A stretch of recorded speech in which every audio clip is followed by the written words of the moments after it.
Bonjour, et bien écoutez, je suis contente de vous retrouver pour une autre petite vidéo sur les bases du crochet. Donc comme on avait fini notre point de maille coulé et qu'on est arrivé au bout du travail, maintenant on va apprendre la maille serrée. Donc quand on arrive au bout, on passe en dessous, on va faire une maille en l'air. Comme pour le premier rang, donc je vous remonte. On arrive en fin de travail. On va chercher sous le fil et on le passe dedans. Là, on va tourner notre travail.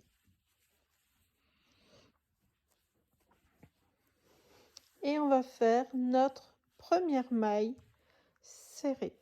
Alors, pour faire notre première maille serrée, on va passer ici dans le trou.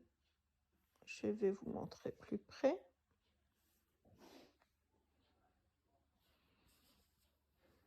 Ici. Et on traverse bien la maille complète. On va chercher notre fil. On passe à travers. Donc là, on a 2 mailles sur le crochet. On va chercher notre fil et on passe à travers. Ça nous donne notre première maille serrée. On recommence, on passe dans le petit trou. On traverse. Toujours. On voit les 2 brins de la maille précédente. On va chercher notre fil, on passe à travers. On retourne chercher notre fil. Et là, on passe dans les 2 mailles.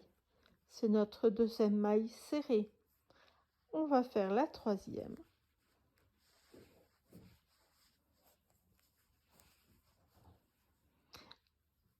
Et de 3. Donc, pour chaque petite vidéo où vous apprendrez un point, je pourrais vous montrer des exemples de ce qu'on peut faire avec ces différents points. Par exemple, pour la maille serrée, on peut faire des petits animaux, des poupées ou même des paniers. Tout cela avec ce point tout simple qui est la maille serrée. Avec la maille coulée que nous avions vue précédemment, on peut faire un sac. J'ai fait un sac entièrement à base de maille coulée. Il suffit pour cela de choisir son bon fil. Donc le fil que j'utilise ici, il est moelleux, il est molletonné, donc vous avez un certain rebondi, mais il peut vous servir pour faire des paniers, un sac, comme je vous ai dit.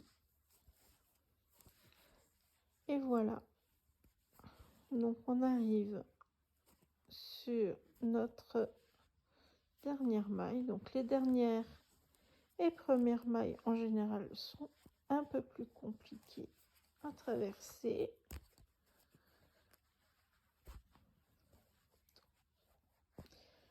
Voilà, on s'aide comme on peut.